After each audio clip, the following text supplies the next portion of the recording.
यो रेडियो नेपाल हो। अब रत्नावली शर्माबाट समाचार सुन्नुहोस्। सुरुमा प्रमुख समाचार। नक्कली भुटानी शरणार्थी प्रकरणलाई निष्कर्षमा पुर्याएरै छाड्ने उपप्रधान तथा गृहमन्त्री नारायण काजी श्रेष्ठको प्रतिबद्धता। शरणार्थी प्रकरणमा आजदेखि न्यायाधीश समक्ष प्रतिवादी बनाइएकाहरूको बयान शुरू हुने। वर्तमान शासकीय व्यवस्थामा भएका कमजोरीलाई सुधार गर्दै उपलब्धिलाई संस्थागत गर्नुपर्नेमा संचार तथा सूचना प्रविधि मन्त्री रेखा शर्माको जोड़। रुकुम पश्चिमको बाँफीकोटमा हिजो भएको जीप दुर्घटनामा 5 जनाको मृत्यु, 10 जना घाइते।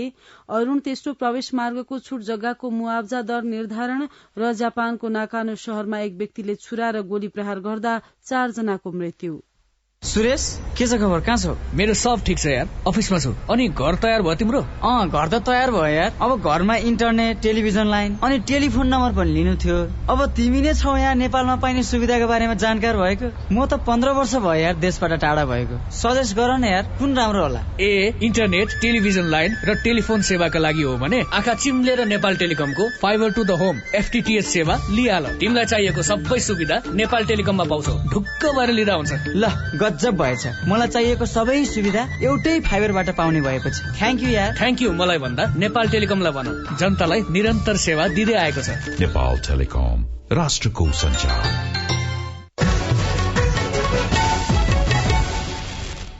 अब समाचार विस्तारमा। राष्ट्रपति रामचन्द्र पौडेलले वर्षा र सहकालका देवता रातो मच्छिन्द्रनाथको भोटो जात्रा अवलोकन गर्नुभएको छ। राष्ट्रपति पौडेलले ललितपुरको जावलाखेलमा हिजो अपराह्न आयोजित भोटो जात्रामा सहभागी भई भोटो जात्रा अवलोकन गर्नुभएको हो।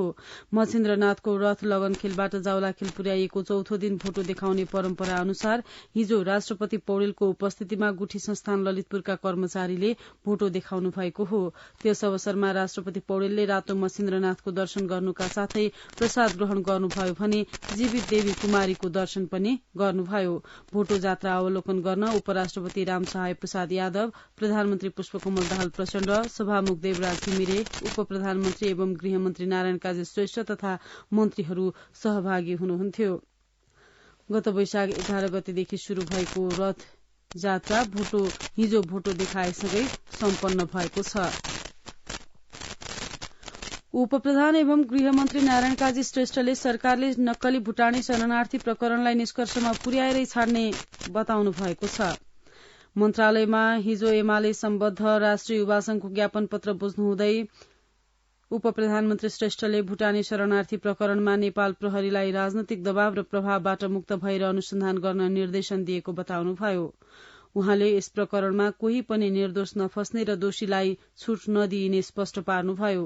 आफ्नै नागरिकलाई अनागरिक बनाउने धन्दामा राज्यकै निकायमा रहेका विशिष्ट व्यक्तिहरूको संलग्नता देखिनुले सबै नेपालीको शिर निहुरिएको भन्नुहुँदै उपप्रधानमन्त्री श्रेष्ठले भ्रष्टाचार र कमिशनले देशलाई जर्जर बनाएको र भ्रष्टाचारको जालो नफाल्दा मुलुक समृद्धिको यात्रामा जान नसक्ने बताउनुभयो। नक्कली भुटानी शरणार्थी प्रकरणमा निष्पक्ष छानबिनको माग गर्दै युवा संघले उपप्रधान एवं गृहमन्त्री श्रेष्ठलाई ध्यानाकर्षण पत्र बुझाएको हो।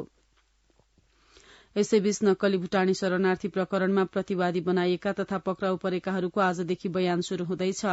बुधबार दर्ता भएको मुद्दामा पक्राउ परेका प्रतिवादीहरूको न्यायाधीश समक्ष आजदेखि बयान हुनेछ। बयान सकिएपछि थुनछेकको बहस शुरू हुनेछ।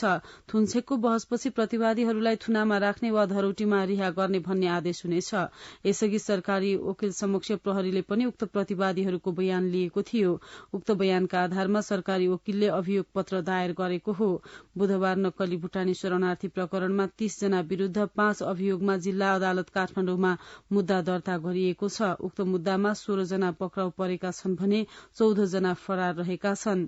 नेपाली नागरिकलाई भुटानी शरणार्थी बनाएर अमेरिका पठाउने भन्दै रकम ठगी गरेको अभियोगमा 30 प्रतिवादी विरूद्ध ठगी, किर्ते, राष्ट्रिय हित विरूद्धको अपराध, एकीकृत कसुर र संगठित अपराधमा मुद्दा दायर गरिएको छ।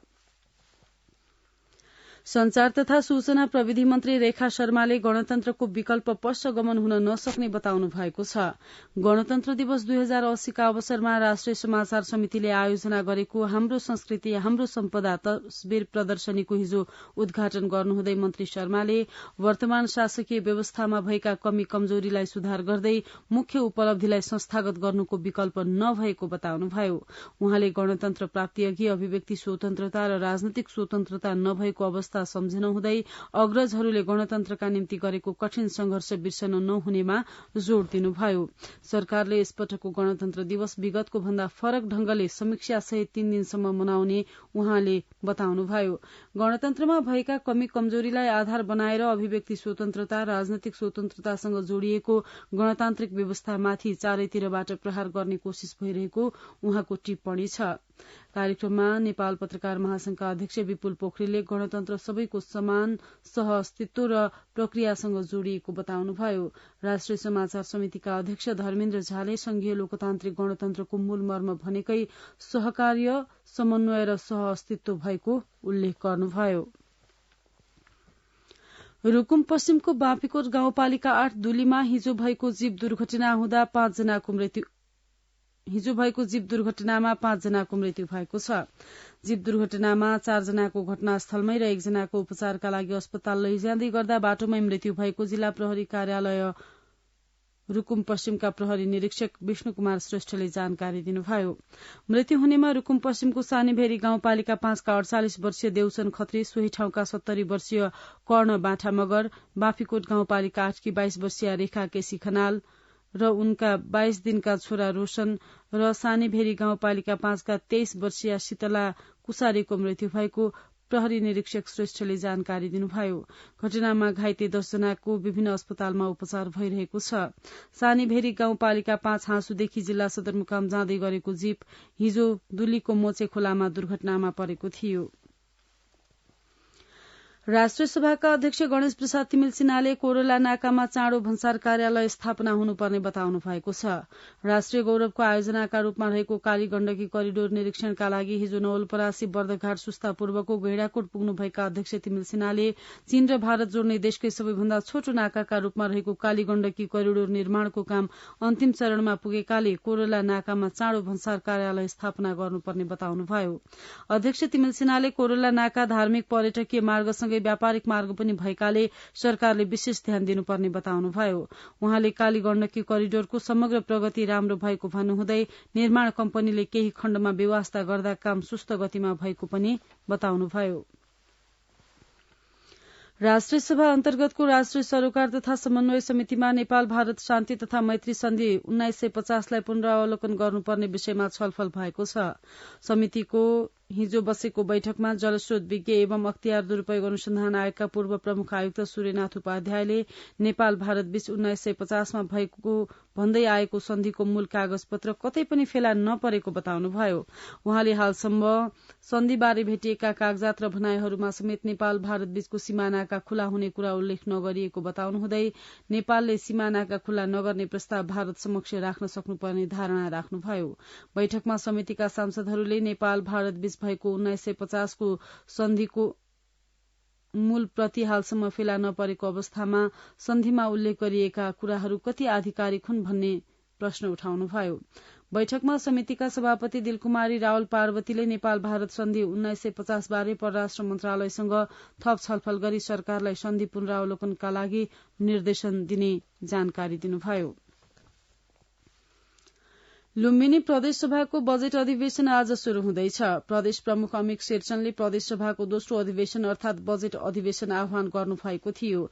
आजको बैठकमा प्रदेश प्रमुखबाट प्रदेश सभाको अधिवेशन आह्वान सम्बन्धी पत्र सभामुखले पढेर सुनाउनुहुने, प्रदेश प्रमुखको कार्यालयबाट मौजूदा मन्त्री परिषदमा नियुक्ति र कार्यविभाजन सम्बन्धी प्राप्त पत्र सभामुखले पढेर सुनाउनुहुने सम्भावित कार्यसूची रहेको छ।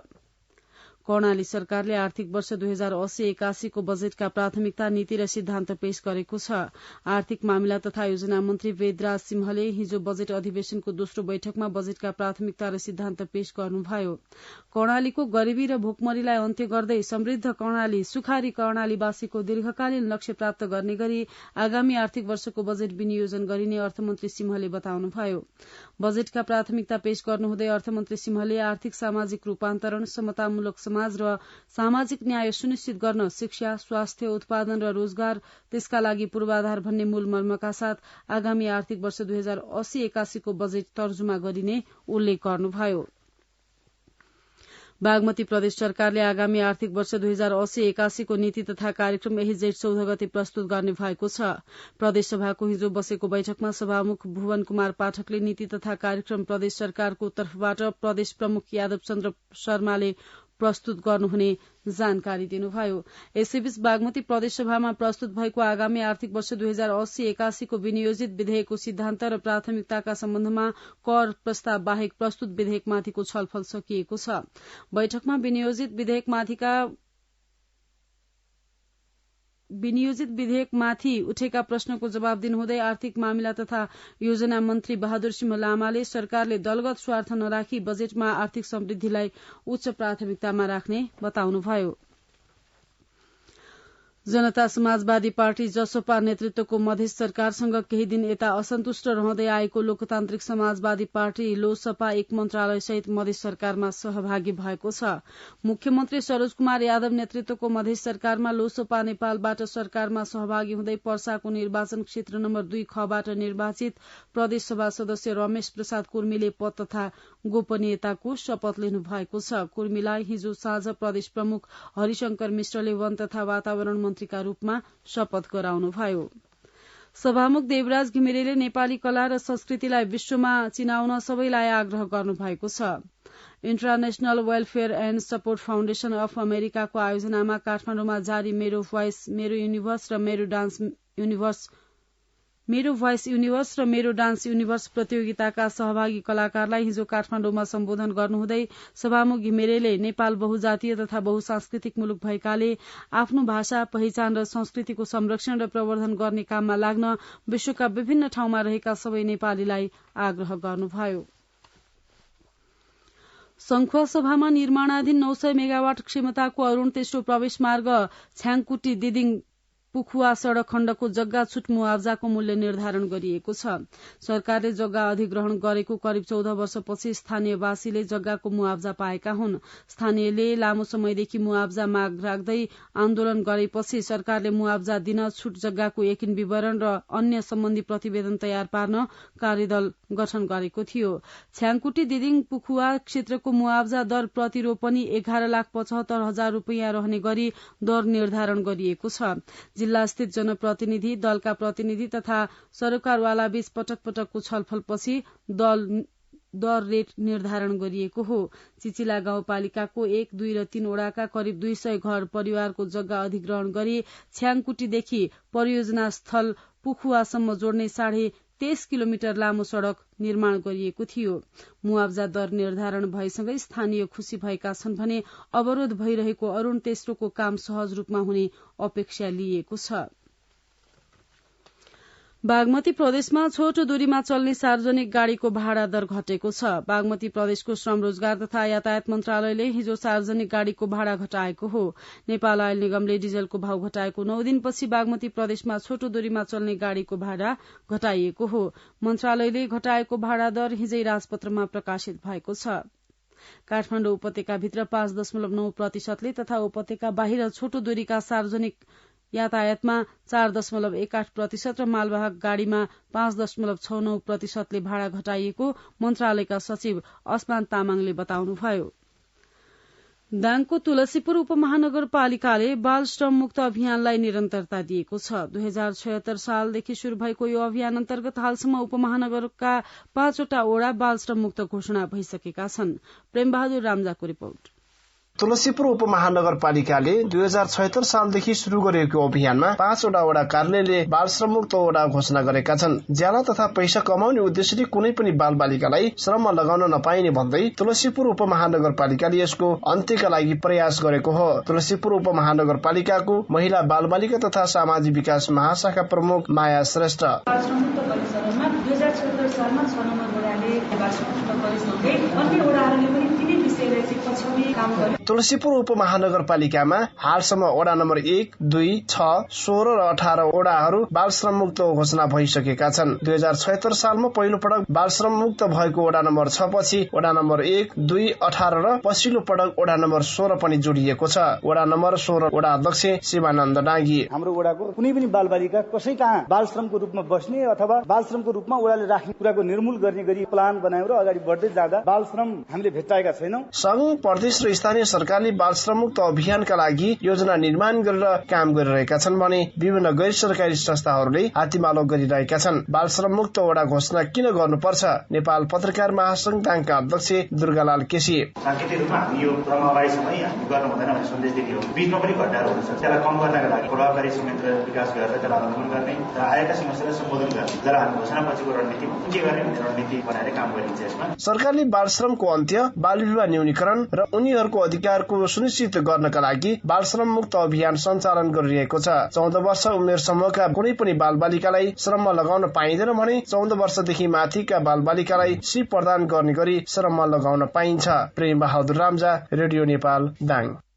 मनाङमा करेन्ट लागेर एक युवकको मृत्यु भएको छ। मृत्यु हुनेमा नुवाकोटको किस्पाङ गाउँपालिका एक स्थायी घर भएका 27 वर्षीय योग छिरिङ तामाङ रहेका छन्। मनाङको मनाङ निस्याङ गाउँपालिका 4 हुम्डेमा रोकेर ट्र्याक्टरमा ढुङ्गा लोड गर्ने क्रममा हातले विद्युतको नाङ्गो तारमा छुइँदा करेन्ट लागेर गम्भीर घाइते भएका तामाङलाई जिल्ला अस्पतालमा उपचारका लागि लैजाँदै गर्दा मृत्यु भएको जिल्ला प्रहरी कार्यालय मनाङका प्रहरी निरीक्षक पुष्कल कार्कीले जानकारी दिनुभयो। बाढ़ी पहिरोका कारण अस्तव्यस्त बनेको विद्युतको तारमा छोइदा करेन्ट लागेको प्रहरीले जनाएको छ। विराटनगर महानगरपालिका 3 स्थित एक घरबाट चोरी गरिएको 61 लाख मूल्य बराबरको सामानसहित 3 जनालाई प्रहरीले पक्राउ गरी सार्वजनिक गरेको छ। जिल्ला प्रहरी कार्यालय मोरङले पत्रकार सम्मेलन गरी यही जेठ 3 गते विराटनगर 3 पिपल चौक स्थित जयकिशोर चौधरीका घरबाट 20 तोला सुन र 36 किलो चाँदी गरी जम्मा 61 लाख रुपियाँ बराबरको गरगहना चोरी गरेको आरोपमा विराटनगर महानगरपालिका 12 का 21 वर्षीय राजकुमार कामत, सोही ओडाका 19 वर्षीय विवेक कामत र श्रीकान्त दासलाई पक्राउ गरी सार्वजनिक गरेको हो।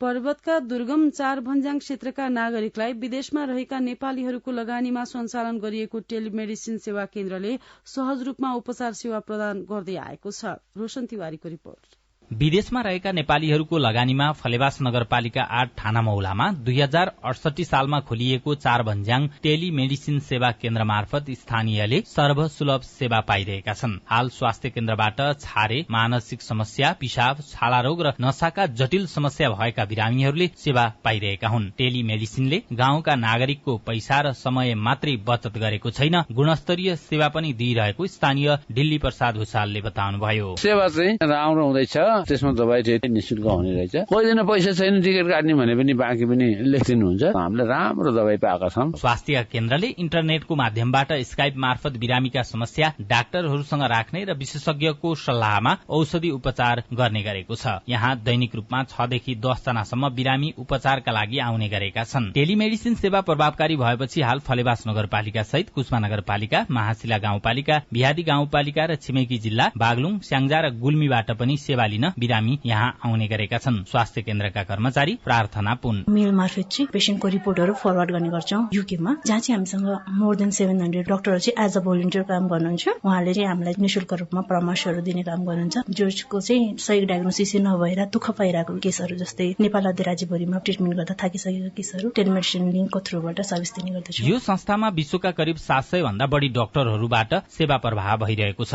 उक्त केन्द्रमा उपचार गर्न आउने बिरामीहरूमा भर्ना गरेर उपचार गर्नुपर्ने बिरामीहरूलाई केन्द्रले गण्डकी प्रादेशिक अस्पताल पोखरामा समन्वय गरी उपचारका लागि पठाउने गरेको छ भने अन्य सामान्य बिरामीहरूलाई यहीँबाट सेवा दिने गरिएको छ। टेलिमेडिसिन स्थानीयका लागि वरदान साबित भएको बताउनुहुन्छ चारभन्ज्याङ सेवा केन्द्रका सचिव ढिलबहादुर विक। विपन्न नागरिक गरिबहरूलाई एकदमै सहज भएको छ। तत्काल बिरामी भएर पोखरा काठमाडौँ विभिन्न ठाउँमा जानको लागि पैसाको जोहो पनि गर्नुपर्ने, तर गाउँमा टेलिमेडिसिन स्थापना भइसकेपछि हामी सिधै यहाँबाट अनलाइन मार्फत विदेशी विशेषज्ञ डाक्टरहरूसँग पनि हाम्रो सम्पर्क हुने भएको हुँदा उहाँको सेवा पनि लिन पाइएको छ।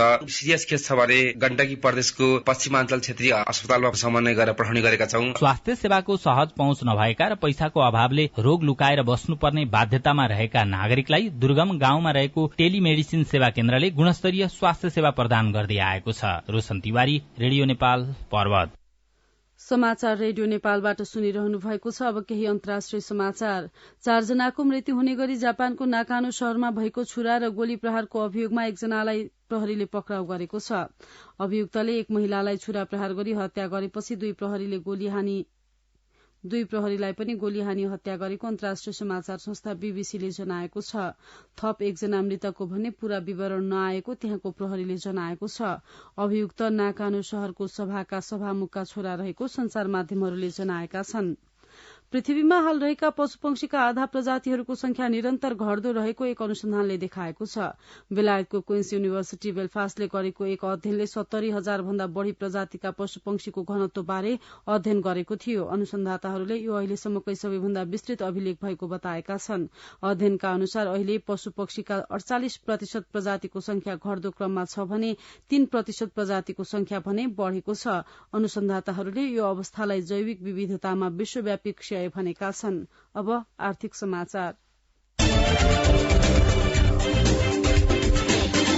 नेपाल उद्योग वाणिज्य महासंघ र नेपालका लागि संयुक्त राष्ट्रसंघका आवासीय संयोजक बीच बिहिबार द्विपक्षीय सहयोगका विभिन्न विषयहरूमा छलफल भएको छ। भेटवार्तामा दुई संस्था बीच दिगो विकासका लक्ष्यहरू कार्यान्वयन र अति कम विकसित मुलुकबाट नेपालको स्तरोन्नति पछि पर्न सक्ने प्रभाव न्यूनीकरणका लागि सहकार्य गर्ने विषयमा छलफल भएको छ। साना तथा मझौला उद्योग व्यवसायको क्षमता विकास, दक्ष जनशक्ति उत्पादन, निजी क्षेत्र र तीनै तहका सरकारसँग सहकार्य गर्ने बारे पनि दुई संस्थाका प्रमुख बीच छलफल भएको छ।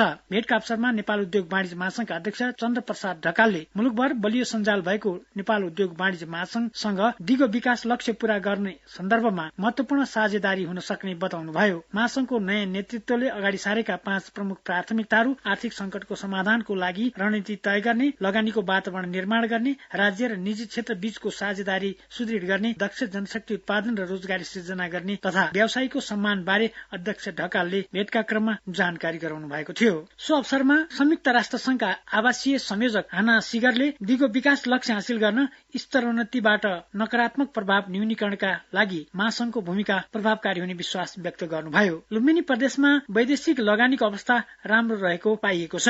प्रदेशमा वैदेशिक लगानीका 67 उद्योग हाल सञ्चालनमा रहेका छन्। त्यसमध्ये साना 34, मझौला 16 र ठूला 17 उद्योग रहेका छन्। बुटवलमा आयोजित अन्तर्राष्ट्रिय वित्त निगम आईएफसी संघको अन्तर्क्रिया कार्यक्रममा नेपाल उद्योग वाणिज्य महासंघका सदस्य तथा बुटवल उद्योग वाणिज्य संघका अध्यक्ष उज्जवल प्रसाद कसजुले लुम्बिनी प्रदेशमा ठूला 882, घरेलु तथा साना उद्योग करिब 25,000 र करिब 1,50,000 व्यावसायिक प्रतिष्ठानहरू रहेको बताउनुभयो। उहाँले लुम्बिनी प्रदेश वैदेशिक लगानीको आकर्षक क्षेत्र रहेको जनाउँदै वैदेशिक लगानीको पहिलो रजाईमा सेवामूलक, उत्पादनमूलक र पर्यटन क्षेत्र रहेको उल्लेख गर्नुभयो। राष्ट्रिय कुल गारस्थ उत्पादनमा लुम्बिनी प्रदेशको करिब 14% योगदान रहेको छ। लुम्बिनीमा 2 औद्योगिक क्षेत्र र भैरवामा विशेष आर्थिक क्षेत्र रहेका छन्। त्यसबाहेक भैरवा लुम्बिनी, बुटवल भैरवा, भैरवा परासी, परासी भूमई मुख्य औद्योगिक कोरिडोर समेत सञ्चालनमा छन्। यी कोरिडोरमा मात्रै लुम्बिनी प्रदेशका कुल उद्योगको 50% उद्योगहरू सञ्चालनमा रहेका छन्। म्याग्दीका स्थानीय तहले खेतीयोग्य जमिन र बस्ती नजिकका रुख काट्ने अभियान चलाएपछि मौरी पालन व्यवसाय प्रभावित भएको छ। बस्ती नजिकका आरु, चिउरी, पैयु, दुधिलो लगायतका वनस्पति नासिँदै गएपछि पुष्परसको अभावका कारण मह उत्पादन घट्दै गएको ज्यामरुक कोटका मौरी पालक किसान बलबहादुर घिमिरेले बताउनुभयो। विगतका वर्षमा म्याग्दीमा वार्षिक 20,000 केजी भन्दा बढ़ी मह उत्पादन हुने गरेकोमा हाल घटेर आर्थिक वर्ष 2079-80 मा 17,600 केजी मह उत्पादन भएको कृषि ज्ञान केन्द्र म्याग्दीका प्रमुख किरण सिगदेलले जानकारी दिनुभयो। आर्थिक समाचारका साथमा भुवन आचार्य। अब खेल समाचार। शहीद स्मारक ए डिभिजन लीग फुटबलमा फ्रेन्ड्स क्लबले सार्दोबाटो युथ क्लबमाथि शानदार जित हासिल गरेको छ। एन्फा कम्प्लेक्समा बिहिबार भएको खेलमा फ्रेन्ड्सले सार्दोबाटो युथ क्लबलाई 4-0 गोल अन्तरले हराएको हो। फ्रेन्ड्सको जितमा टोरिक जेब्रिनले 2 गोल, राफिक अमिनु र प्रकाश बुढाथोकीले 1-1 गोल गरे। खेलको पहिलो मिनेटमै अमिनुले गोल गर्दै फ्रेन्ड्सलाई सुरुवाती अग्रता दिलाएका थिए। खेलको 55औं मिनेटमा कप्तान प्रकाशले गोल गर्दै फ्रेन्ड्सलाई 2-0 को अग्रता दिलाए। खेलको 87औं मिनेटमा जेब्रिनले गोल गर्दै फ्रेन्ड्सलाई 3-0 को अग्रता दिलाए। फ्रेन्ड्सको यस जितसँगै फ्रेन्ड्सले 21 खेलमा 24 अंक जोडेको छ। सार्दोबाटोले 21 खेलमा 29 अंक जोडेको छ। यस्तै अर्को खेलमा शहीद स्मारक ए डिभिजन लीगको उपाधि दौड़मा रहेको church boys club Manang Marsyangdi क्लबसँग बराबरीमा रोकिएको छ। च्यासल मैदानमा बिहिबार भएको खेलमा चर्च बॉयज मनाङसँग गोल रहित बराबरीमा रोकिएको हो। लीगमा मनाङको यो लगातार 7औं बराबरी हो। बराबरीसँगै शीर्ष स्थानमा यथावत रहेको चर्च बॉयजको 21 खेलबाट 38 अंक छ। दोस्रो स्थानमा रहेको मछिन्द्र क्लबको समान खेलबाट 35 अंक पुगेको छ। तेस्रो स्थानमा रहेको जाउला खेलको 34 अंक छ। समान खेलबाट 25 अंक बनाएको मनाङ